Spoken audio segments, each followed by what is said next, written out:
21শে জুলাইয়ের আগে লোটা কম্বল নিয়ে দয়া করে যেখানে ইচ্ছে যান বিজেপির কথা শুনে। নিবেদিত প্রাণ তৃণমূল কংগ্রেস এবং মমতা বন্দ্যোপাধ্যায়ের প্রতি যারা রয়েছেন তাদের নিয়ে উনি শুরু থেকে শুরু করতে চাইছেন, সেই বার্তাটা পরিষ্কার করেছেন। মূল এবারের 21শে জুলাইয়ের যেটা কর্মী সমর্থকরা কাদের সঙ্গে আছে তার একটা পরীক্ষা দেওয়া। তৃণমূল কংগ্রেস বিরুদ্ধে এখনো যে মমতা বন্দ্যোপাধ্যায় শেষ কথা, এই যে আদালতের রায়টা হয়েছে সেই রায়টাও আসলে মমতা বন্দ্যোপাধ্যায়ের পক্ষে বিপজ্জনক রায় হয়ে গিয়েছে। বেশ কোণঠাসা হয়ে পড়েছেন এই ইস্যুতে।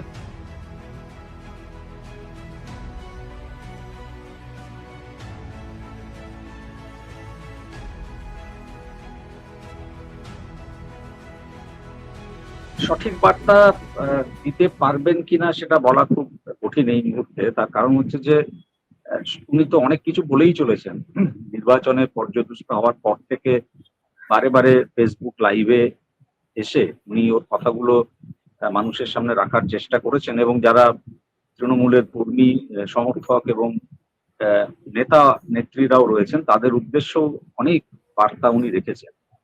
কিন্তু তলার লেভেলে, একেবারে নিচু তলায় সেই বার্তার কি ইম্প্যাক্ট হয়েছে সেটা এক্ষুনি বোঝা যাবে না হয়তো। কিন্তু তার উপর মহলে যারা আছেন নেতা নেত্রী, আমাদের প্রথম দিকে মনে হচ্ছিল যে একটা বিরাট অংশ বোধহয় মমতা বন্দ্যোপাধ্যায়ের এই আহ্বানে সাড়া দেবেন, কিন্তু দেখা গেল কার্যত হচ্ছে ঠিক উল্টোটা। তো যার ফলে উনি আর নতুন কি বার্তা দেবেন, নতুন কোনো বার্তা দেওয়ার জায়গা জায়গা মমতা বন্দ্যোপাধ্যায়ের জন্য আর নেই। 21শে জুলাইতে যেটা হয়ে দাঁড়িয়েছে সেটা হচ্ছে একদিক থেকে এবারের 21শে জুলাই যেটা অত্যন্ত গুরুত্বপূর্ণ, সেটা শক্তি প্রদর্শনের একটি জায়গা হয়ে গিয়েছে সম্পূর্ণভাবে। একদিকে ঋতব্রতর তৃণমূল কংগ্রেস, যেটিকে আমি আবারও বলছি, যাই রায় আসুক না কেন শেষ পর্যন্ত আমি মনে করি না আদতেও যে সেটি তৃণমূল কংগ্রেস এই নামটি সেই অ্যাকশনের সঙ্গে যাওয়া উচিত। আর অন্যদিকে মমতা বন্দ্যোপাধ্যায়, এই দুয়ের শক্তি পরীক্ষার একটা মঞ্চ হয়ে দাঁড়িয়েছে এবারের 21শে জুলাই। শহীদ তর্পণ, শহীদ স্মৃতি, কর্মসূচি ঘোষণা করা, রাজনৈতিক বার্তা দেওয়া, আগামী লোকসভা নির্বাচনের জন্য কিভাবে দল প্রস্তুত হবে তার একটা রূপরেখা দেওয়া, এগুলো সবই পিছনে চলে গিয়েছে। মূল এবারের 21শে জুলাইয়ের যেটা, সেটা হচ্ছে কর্মী সমর্থকরা কাদের সঙ্গে আছেন, নেতা নেত্রীরা কাদের সঙ্গে আছেন তার একটা পরীক্ষা দেওয়া। সেই পরীক্ষায় মমতা বন্দ্যোপাধ্যায়কে বুঝতে হচ্ছে, আবার সেটা খুবই দুর্ভাগ্যজনক, কিন্তু এই পরিস্থিতির জন্য হয়তো নিজেই উনি অনেকখানি দায়ী। আর ঋত তৃণমূল দেখাতে চাইছে যে তারাই আসল তৃণমূল, কাজেই তাদের কাছেও এটা একটা শক্তি পরীক্ষার ফন্ত বটেই। তো সব মিলিয়ে যেটা আমি বললাম যে বার্তা দেওয়ার মতো জায়গা আর নেই, নতুন কোনো বার্তা এই মুহূর্তে মমতা বন্দ্যোপাধ্যায়ের সেই অর্থে দেওয়ারও নেই। যেটা হবে কালকের পর থেকে হয়তো নিচু তলার কর্মীরাও একটা পক্ষ নেওয়া শুরু করবে বলে আমার মনে হচ্ছে। কালকে ঘটনা পরম্পরা যাই হোক, শক্তি প্রদর্শনে যারাই জিতুন যারাই হারুন, একটা তো মোটামুটি ডিসাইডেড হবে যে কাদের সঙ্গে অধিকাংশ মানুষ রয়েছেন। নেতা নেত্রীরা কাদের সঙ্গে আছেন সেটা বোঝা গেছে, সেটা খুব বড় বিষয় নয়। এবং তারা কেন গেছেন ঋতু তৃণমূলে, তাদের একজনকেও এখনো পর্যন্ত ডিম ছুঁড়ে মারা হয়নি। তাদের একাধিক নেতা নেত্রীর বিরুদ্ধে একাধিক অভিযোগ সত্ত্বেও কোনো ব্যবস্থা এখনো পর্যন্ত নেওয়া হয়নি। কাজে তারা কেন গেছেন সেটা খুব স্পষ্ট বোঝা যাচ্ছে। কাল শক্তি পরীক্ষায় এটা বোঝা যাবে যে সাধারণ মানুষ যারা তৃণমূলের সভা করাতেন এতদিন, নিচু তলার কর্মীরা যারা অক্লান্ত পরিশ্রম করে মানুষকে জড়ো করে নিয়ে যেতেন এতদিন ধর্মতলায়, তারা কোন পক্ষে থাকবেন সেটার একটা মোটামুটি চিত্র পরিষ্কার হয়ে যাবে আগামী।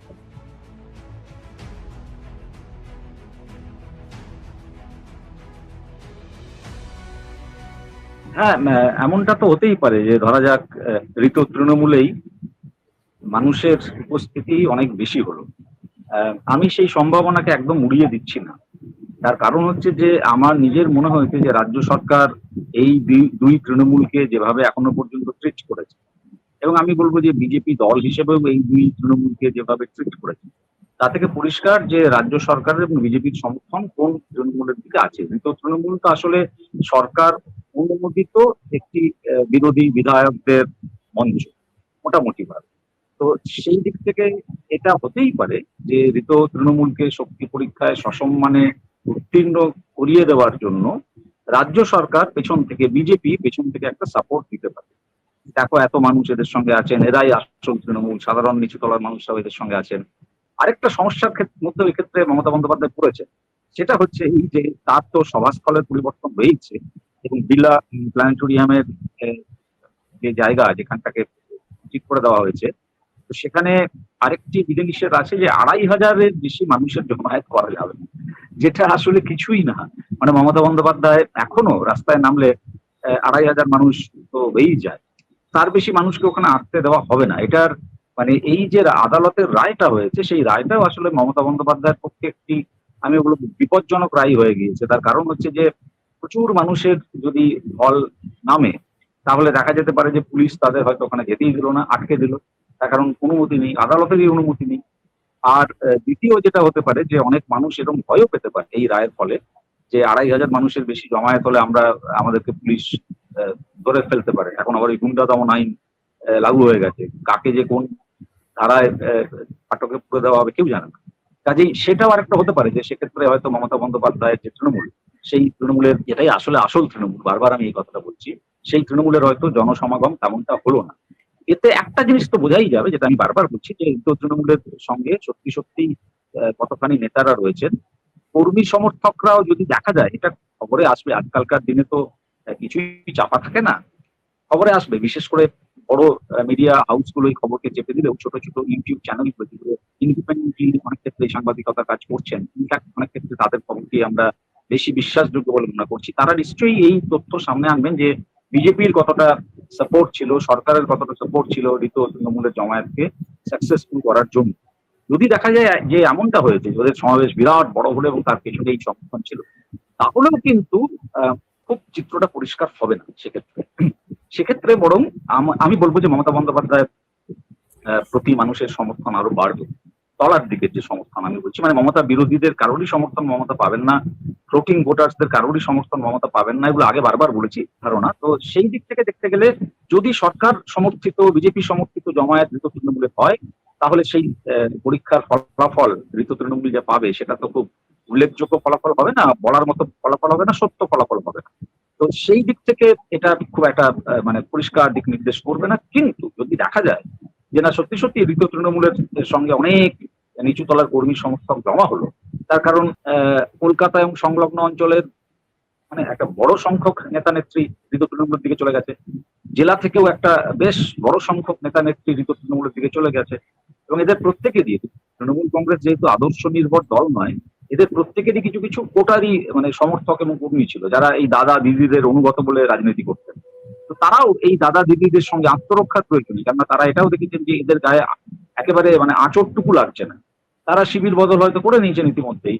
তো এটা যদি হয় যে এই অংশের নিচু তলার নেতা নেত্রীরাও একটা ব্যাপকভাবে শিবির বদল করলেন তাদের উপর তলার দাদা দিদিদের অনুসরণ করে, এবং তারাই তৃণমূলের যে সমাবেশ সেটা ভরিয়ে দিলেন, তাহলে কিন্তু ডেফিনেটলি বলতেই হবে যে মমতা বন্দ্যোপাধ্যায় বেশ বিপদে পড়বে। কিছুই এখনো পর্যন্ত স্পষ্ট বোঝা যাচ্ছে না, এইটুকু শুধু বোঝা যাচ্ছে যে মমতা বন্দ্যোপাধ্যায় বেশ মানে কোণঠাসা হয়ে পড়েছেন এই ইস্যুতে। তার কারণ ওই যে বললাম যে সরকার কোথাও একটা প্রচ্ছন্ন সমর্থন দিচ্ছে তৃণমূলকে, সেটা বোঝাই যাচ্ছে 21শে জুলাই এই সমাবেশ আয়োজন নিয়ে, এবং মমতা বন্দ্যোপাধ্যায়কে একেবারেই সমর্থন দিচ্ছে না, সেটাও প্রথম দিন থেকেই শুভেন্দু অধিকারী স্পষ্ট করেছেন। আদালতের রায়টাও যে কথা বলছিলাম যে মমতা বন্দ্যোপাধ্যায়ের পক্ষে খুব একটা যায়নি, কিন্তু মানে হ্যাঁ ঠিক জায়গা পেয়েছেন, কিন্তু ওই 2,500-এর একটা বিধিনিষেধ হয়ে গিয়েছে। তো সেই দিক থেকে একটু তো কোণঠাসা অবস্থায় মমতা বন্দ্যোপাধ্যায় আছেনই।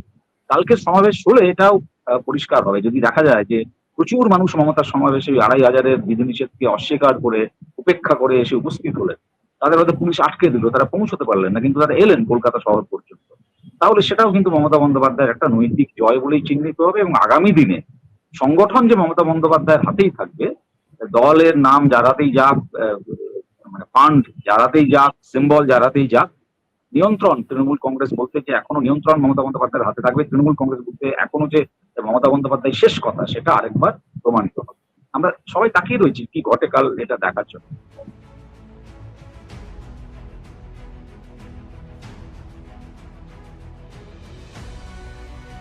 না, একেবারেই তা নয়, মানে এটা তো ঠিক, মানে দ্বিতীয় অংশ যে প্রশ্নটার মধ্যে ছিল যে এক সময় 90-এর দশকের শেষ দিকে নতুন করে শুরু করেছিলাম, শূন্য থেকে শুরু প্রায় ছিল মমতা বন্দ্যোপাধ্যায় সেটা। সেই পরিস্থিতিতে আবার কিন্তু মমতা বন্দ্যোপাধ্যায় এসে দাঁড়িয়েছেন। এটা একটা শূন্য থেকে শুরুই বটে, তার কারণ একেবারে টুকরো টুকরো হয়ে গেছে গোটা দলটা, এবং বোঝাই যাচ্ছে যে বিজেপির সঙ্গে হাত মিলিয়েছে যারা এই শিবির বদল করেছে তারা প্রত্যেকে, একদম বিব্রত বন্দ্যোপাধ্যায় থেকে শুরু, তাকে তো প্রথমেই বঙ্গভবনের মুখ্যমন্ত্রীর সঙ্গে নির্বিতে কথাবার্তা বলতে দেখা গিয়েছে। কাজে এই ব্যাপারটা খুব স্পষ্ট, এবং সেই জন্যই মমতা বন্দ্যোপাধ্যায়কে আবার শূন্য থেকে শুরু করতে হচ্ছে, এটা নিয়ে কোনো সংশয় নেই। এবং তিনি এটাকে একটা চ্যালেঞ্জের মতো নিয়েছেন বলে মনে হচ্ছে, এবং তিনি এই বার্তাও দিয়েছেন যে আমার বয়স নিয়ে কাউকে ভাবতে হবে না, যা করার আমি করতে পারি, আমি করে নেবো। কাজেই সেটাকে একটা চ্যালেঞ্জের মতো করে নিয়েছেন, এবং উনি এটা আসলে একটা বার্তা দিয়েছেন এটা বলে যে লোটা কম্বল নিয়ে 21শে জুলাইয়ের আগে চলে যাও, যে যাদের যাদের যাওয়ার আছে বাবা চলে যাও। এই যে নতুন করে শুরু করতে, তার কারণ উনি তো ধাক্কা খেয়েছেন না, চন্দ্রিমা ভট্টাচার্য তাকে একটা জায়গায় বসালেন, দেখা গেল যে তিনি রাতারাতি শিবির বদল করলেন।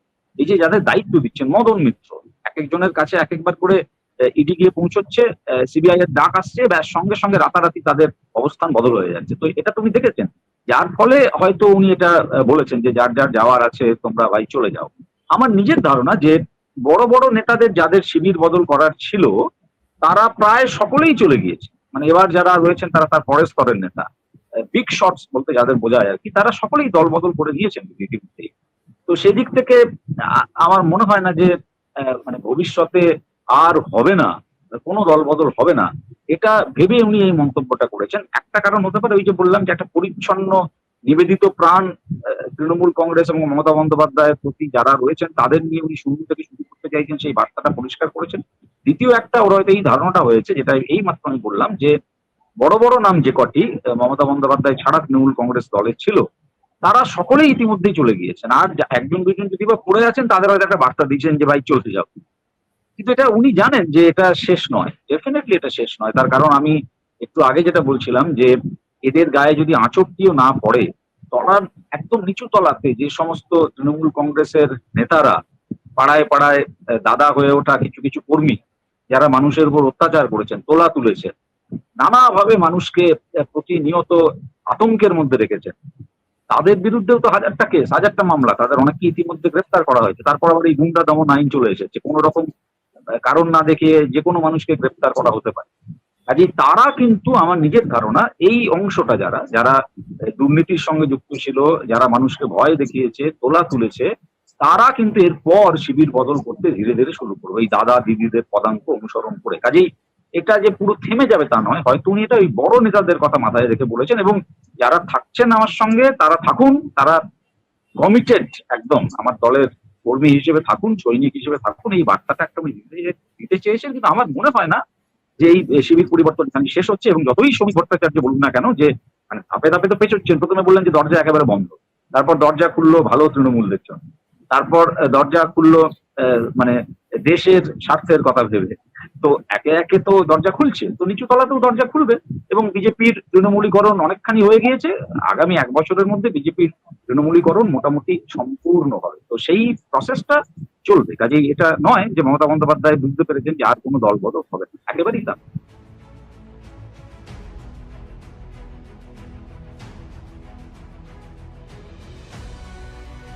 একেবারেই তাই, মানে এটা তো আমাদের প্রথম দিন থেকেই মনে হয়েছিল, নইলে মানে সোজা কথা হচ্ছে এই মনীশ গুপ্ত যার কথা উঠে আসছে তাকে অতখানি গুরুত্ব দেন মমতা বন্দ্যোপাধ্যায়? যদি ওর সত্যি সত্যি 21শে জুলাই পুলিশের গুলি চালনায় যারা মারা গিয়েছিলেন সেই কংগ্রেস কর্মী দের পরিবারকে সুবিচার পাইয়ে দেওয়ার সদিচ্ছা থাকতো, তাহলে উনি সঙ্গে সঙ্গেই সেটা করতে পারতেন, ক্ষমতায় আসীন হওয়ার সঙ্গে সঙ্গেই সেটা তিনি করতে পারতেন। আমরা খেয়াল করলে দেখবো যে এরকম যে কটি বিতর্কিত কমিশন তৈরি করা হয়েছে, মানে বিতর্কিত ঘটনার প্রেক্ষিতে কমিশন তৈরি করা হয়েছে মমতা বন্দ্যোপাধ্যায়ের আমলে, তার কোনোটি কিন্তু শেষ পর্যন্ত মানে ওই অশ্বডিম্ব প্রসব করেছে। তার কারণ এই যে যেমন এখানেই যেটা শুভেন্দু আজকে বলেছেন, মাননীয় মুখ্যমন্ত্রী শুভেন্দু অধিকারী বলেছেন, যেটা সেটা খুব সত্যি কথা যে মমতা বন্দ্যোপাধ্যায় একেবারেই তার সদিচ্ছা ছিল না, এবং মমতা বন্দ্যোপাধ্যায় যেখানে প্রধান সাক্ষী সেখানে তাকেই জেরা করা হচ্ছে না। তো সেটা কিরকম তদন্ত হচ্ছে, হাস্যকর তদন্ত, এবং সেই তদন্ত রিপোর্টের যে গ্রহণযোগ্যতা, সেই গ্রহণযোগ্যতাই তো প্রশ্নের মুখে পড়ে যাচ্ছে। কাজেই এটা নিয়ে কোনো সন্দেহই নেই যে মমতা বন্দ্যোপাধ্যায় কোনোদিন চাননি যে এরা বিচার পাক। তার কারণ যতদিন না বিচার পাবে এই পরিবারগুলি, যাদের মাঝে মাঝে উনি ওর সমাবেশে হাজিরও করেছেন, ততদিন পর্যন্ত এই ইস্যুটা খুব জ্যান্ত ইস্যু থাকবে নির্বাচনের রাজনীতির জন্য। সেটা তো মমতা বন্দ্যোপাধ্যায় একজন পোড় খাওয়া রাজনীতিক, তিনি জানেন।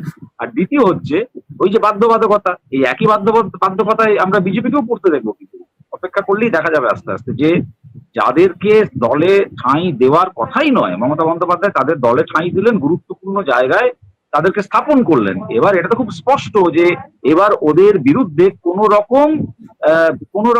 ব্যবস্থা নেওয়ার জায়গায় মমতা বন্দ্যোপাধ্যায় আর ছিলেন না। কাজেই স্বাভাবিক কারণেই এই যে কমিশন, সেই কমিশনের রিপোর্টটি ঠিক যেমনটা হওয়ার কথা তেমনটাই হয়েছে।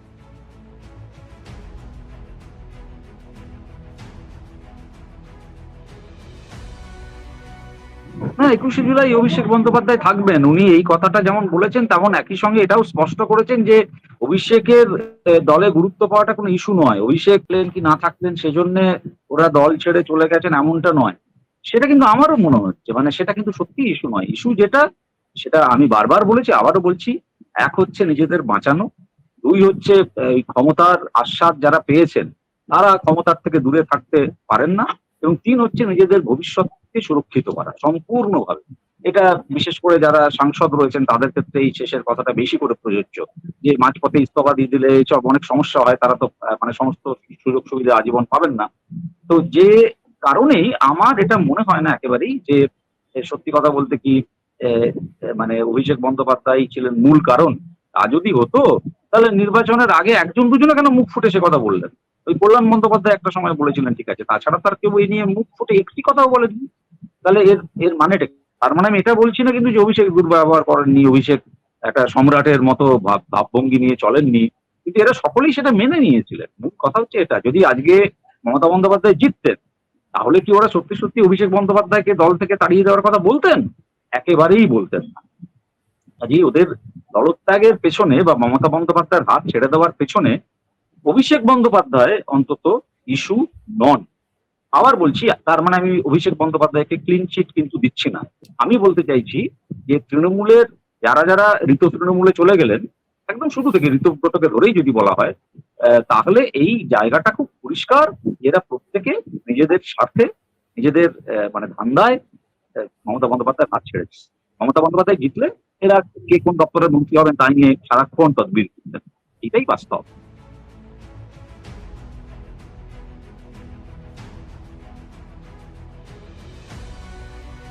এখন আমার মনে হয় না, মানে আমি জানি না, এরকম আমি শুনছিলাম, শেষ অবস্থা কি সেটা এই মুহূর্তে আমার জানা নেই, যে শহীদ পরিবারের ওরা মমতা বন্দ্যোপাধ্যায়ের আমন্ত্রণ পেলে সেখানে উপস্থিত হতে চান। আমি জানি না সেটা কি হবে, কিন্তু যদি ওরা উপস্থিত হন, আমার মনে হয় না যে মমতা বন্দ্যোপাধ্যায় মানে বিরাট তাদের একেবারে গুরুত্ব দেবেন। এইটুকু হয়তো বলবেন যে দেখুন ওরা আমাদের উপরই ভরসা রাখছেন এখনো। তার কারণ বহুদিন থেকেই যে কথাটা মানে আজকে একেবারে শুরুর দিকে আমি বলছিলাম, যে তৃণমূল কংগ্রেসের কাছে 21শে জুলাই আর শহীদ স্মরণ করার মতো একটা দিন ছিল না। আমরা অতীতেও দেখেছি যে প্রচুর মানুষ এই সমাবেশে গিয়ে উপস্থিত হচ্ছেন যারা জানেনই না 21শে জুলাই কি, কেন এই দিনটাকে উদযাপন করা হচ্ছে। এটা হয়ে গেছিল পাগলু ডান্সের দিন বেসিক্যালি।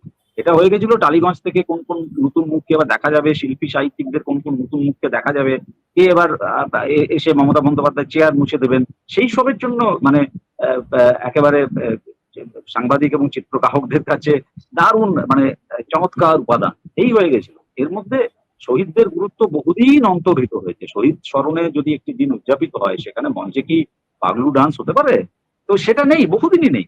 এবছর হয়তো হঠাৎ করে এই শহীদদের গুরুত্বটা একটু বেড়েছে, শহীদ পরিবারদের গুরুত্বটাও একটু বেড়েছে। তার কারণ ওই যে বললাম যে তারা কোন পক্ষে আছেন সেটা দেখানোর একটা প্রয়োজন এসে পড়েছে। কিন্তু আমার মনে হয় না যে তাদেরকে বিরাট গুরুত্ব এবারও মমতা বন্দ্যোপাধ্যায় দেবেন বলে। আমি যেটা বললাম যে আমি এখনো পর্যন্ত জানি না, হয়তো এক্ষেত্রে আমি একটু পিছিয়ে থেকেছি রাজ্যের বাইরে থাকার কারণে, যে শেষ পরিস্থিতি কি হয়েছে।